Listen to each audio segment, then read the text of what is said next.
Praise God. Yes, we have as well.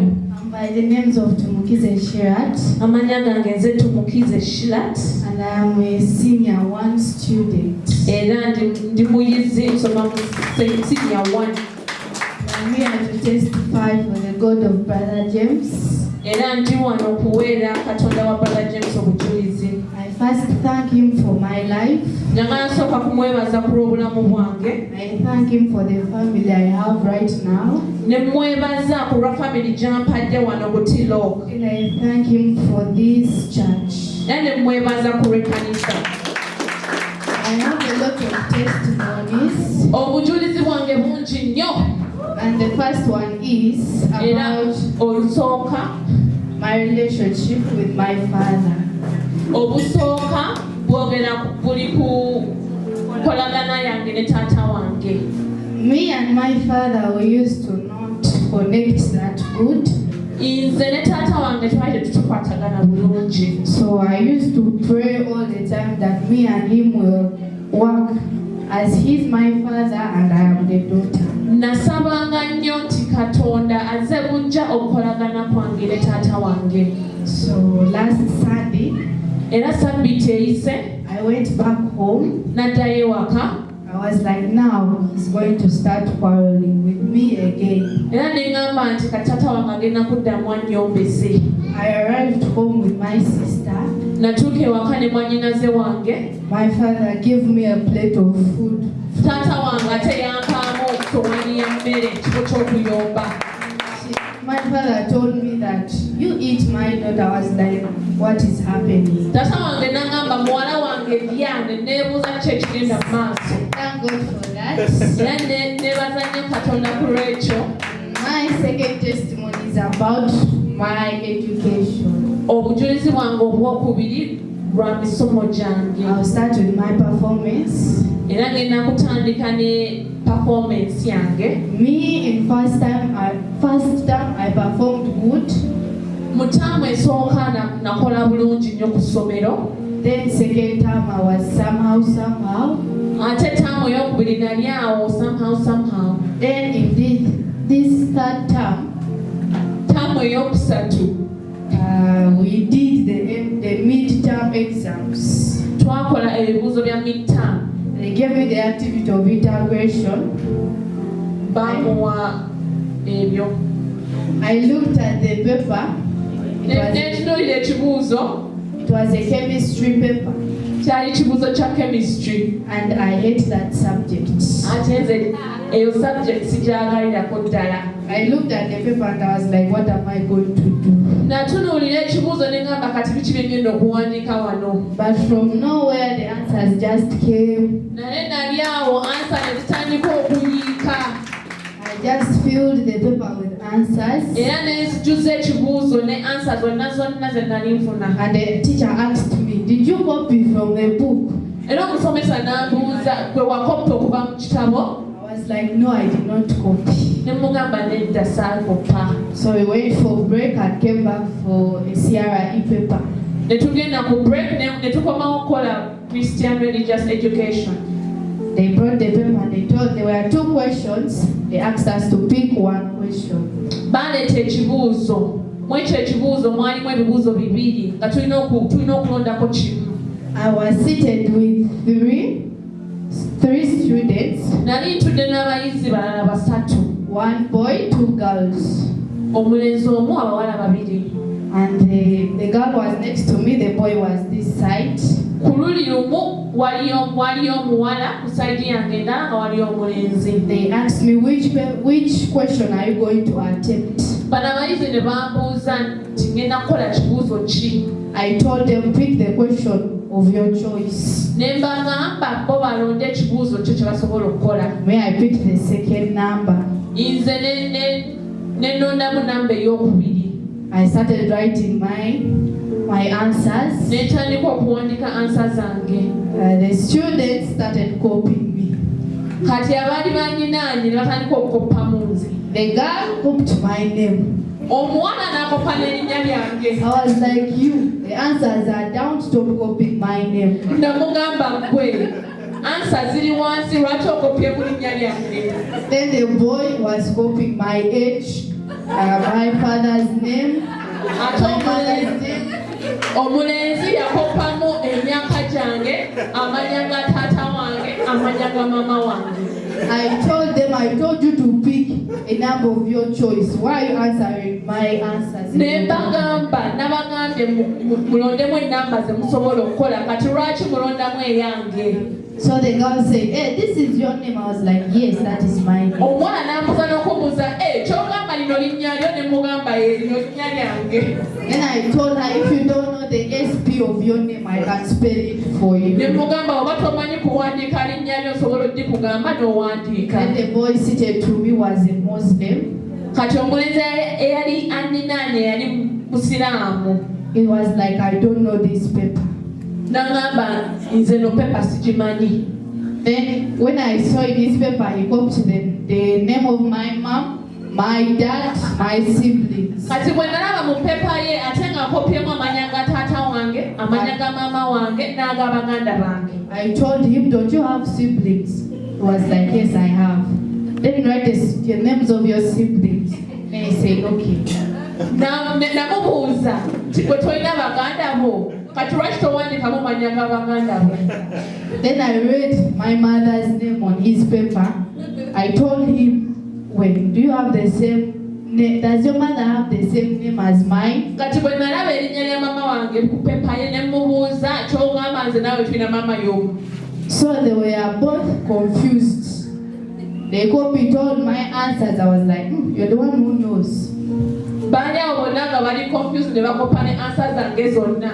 Me, I wrote a little bit short answers. Kati nze answer zange zaali nyimpimukko. The girl wrote 3 papers full of answers. Omuwala ye n'afuna empapula 3 zonna ng'azijjuza answer. The boy wrote 4.5.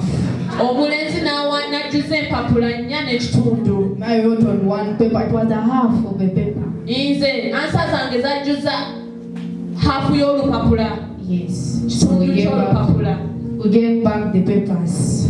Ne tuzzaayo empapula. The teacher took the papers. Omusomesa n'azitwala. Then they started making fun of me. We are going to win when we copied from you. Ne batandika okunsekera nti bagenda kunsinga ate nga bakopye kuva ku nze. The next day the papers came back.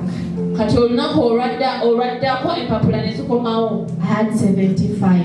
Nalina 75. The girl who was sitting next to me, Omuwala yali alinaanye eyajjuza empapula 3. she had 55. Yalina 55. The boy who was seated next to me Omulenzi eyajjuzaamu empapula 4 n'ekitundu. had 65. Yalina 65. Then I looked at their papers and compared to my results. Kati natunuulira empapula zaabwe ne nzigeraageranyamu n'enzange. And I said, now you said you're going to win me. Now who's the best? I started laughing. Kati nange ne mbasekerera ngamba mwagamba nti kugenda kunsinga kati ani asinze munne. So every day when I find them in the class, I first sit down, I start laughing at them. Buli we mbasanga mu kibiina nsooka ne ntuula ne ntandika okubasekerera. The teacher would always ask me, why are you laughing? Omusomesa ng'ambuuza gwe lwaki oseka. I tell him, I have a lot of God's mercy upon me. Nze nga mugamba nina ekisa kya Katonda kingi nnyo mu bulamu bwange. My third testimony is about my school fees. Obujulizi bwange obwokusatu buli ku bisale by'okusomero. In this term, I was not going to sit my midterm exams. Eno ttaamu naye sigenda kutuula ebibuuzo bya makkati ga ttaamu. Last Sunday, Sabbiiti eyise I had 100. nalina 100 mu nsawo. I looked at my 100. I wanted to buy sweet. Nalina 10 n'ekitunuulira nga njagala kigula mu sweet. And that 100 was for water at home. Ate ng'ekyo 10 nakijjako nga kyali kirina kugula mazzi. I came with my money in the pocket. Najja ne ssente zange mu nsawo. It was the only money I had. Zeezo zokka ssente ze nali nnina. So when it came for time for offering, Era akaseera k'okuwaayo bwe kaatuuka I got my 100 and placed it in the bag. nafuna ekyo 10 kyange ne nkiteeka mu nsawo ya I was kanisa. like, God, tomorrow is school. Ne ngamba Katonda enkya nina okudda ku ssomero. And they are demanding me a lot of school fees. Bammanja ebisaale binene nnyo. So in the morning, I went to school. Era bwe bwakya ne ngenda ku ssomero. The DOS and the HM of the school came to chase children. DOS ne headmaster bajja okugoba abaana. I started moving out, going to the toilet, coming back. Natandika okutambula nga bwenzira mu tooyi nga bwenkomawo bwentyo. Then I settled. Ne mmala ne nzikakkana. I looked at the ATM telling me, Sheila, you have to go back home. Ne ntunuulira headmaster nga ngamba Sheila olina okudda ewaka. I looked at the gate and I was like, now God, I'm going back home. Ne ntunuulira gate ne ngamba Katonda nzirayo waka. But I gave him my 100. Naye nakuwa 10 kyange. Then I went outside the gate. Era ne nkuluma essomero. On my way, I found a friend who was coming back to school. Bwe nali nzira ewaka ne nsanga mukwano gwange ate nga adda ku ssomero. Then she told me, Sheila, I'm going back to school. N'angamba Sheila nze nzirayo ku ssomero. Then I told her, let me also go. Ne mugamba nange kankugobere ne tugende. So I arrived at the gate of the school. Ne ntuuka ku gate y'essomero. I found my teacher for ballet where I dance from. Ne nsanga musomesa wange owa bale gye nzinira bale. I was shocked. I didn't know what was happening. Neewuunya nnyo nga simanyi kyali kigenda mu maaso. He asked me, are you from home coming to school? N'ambuuza waakava wakodda ku ssomero. Then I told him, no, they chased me for school fees and I had come back.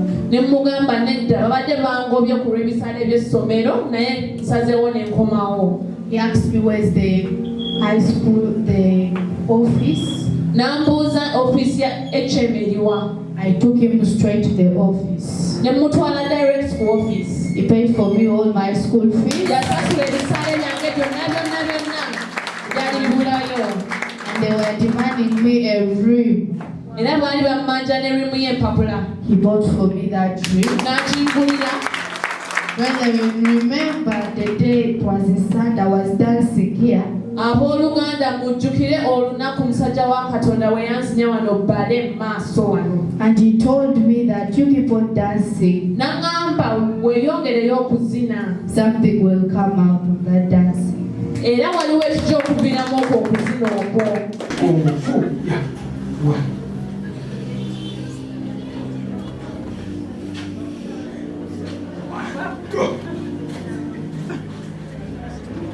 God bless it. May God bless that work of your hands and bless the work of your leg.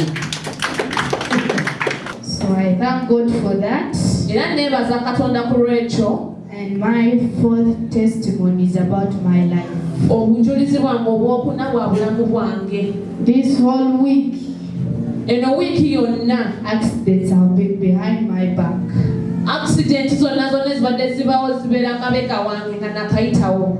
Once I crossed the road, Bwe mmala okusala ekkubo bwenti motorcycles crash. nga pikipiki zeekoona.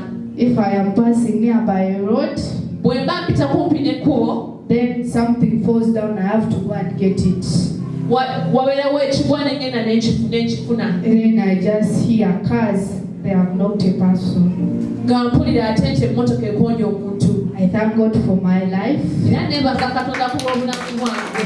I thank Him for the knowledge and wisdom He has given to me. Era mwebaza ku lw'amagezi n'okutegeera kwantaddeko. I thank Him for saving my soul. Era mwebaza ku lw'okulokola emmeme yange. Because me, I used to not like going to church. Tesaayagalirako ddala kugenda ku kkanisa nze. My mother used to tell me, Sheila, wake up, we'll go to church. Maama wange yankakanga okuzuukuka ngende ku church. And I would start telling her and lying her that I have to go and dance. Namugambanga nga mulimba nti nina okugenda okuzina bbale. But when I reach that side, I come back home and sleep.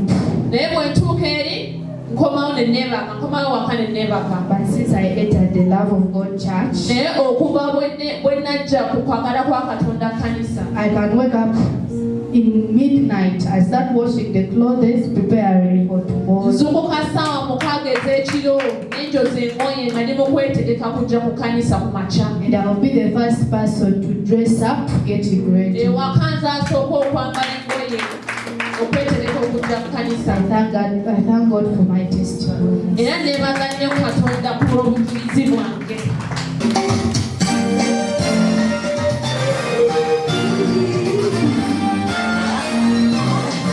Hosanna, joy.